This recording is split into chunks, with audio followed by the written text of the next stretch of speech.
Peke sa peke, tunay sa tunay.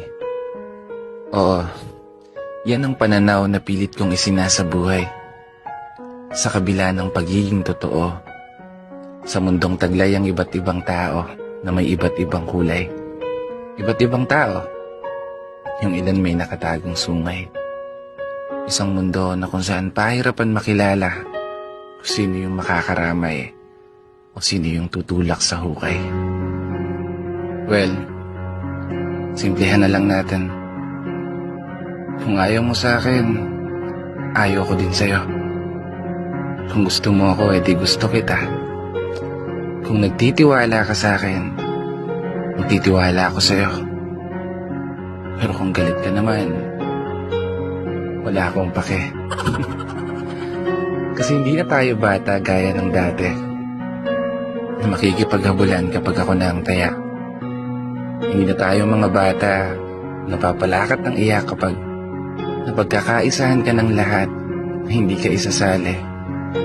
Hindi na tayo mga bata na magmumukmuk na lang sa isang tabi kapag naputol yung tali ang saranggola mo na pinaghirapan mong gawin ng buong gabi.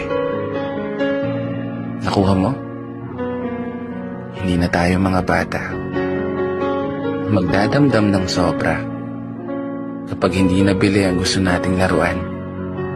Oo, hindi ka na bata na magkukulong na lang sa kwarto mo kapag hindi ka napapaboran. Hindi ka na bata na magpapaapekto na lang sa mga sasabihin ng ilan. Dahil hindi ka na bata na basta na lang magpapatalo sa nararamdaman. Hindi na tayo mga bata na masasaktan kapag hindi nagugustuhan o hindi nakakampihan. Maging tunay ka sa sarili mo. Yun ang lagi mong tandaan. Huwag na huwag mong ipagpapalit ang sarili mong kaligayahan dahil lamang sa kung paano kapakitunguhan ng ilan. Sa totoo lang, hindi ito tungkol sa kung sinong tunay o kung sino yung peke sa'yo.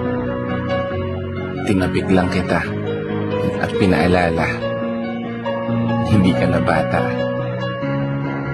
Kaya gawin mo kung anong gusto mo.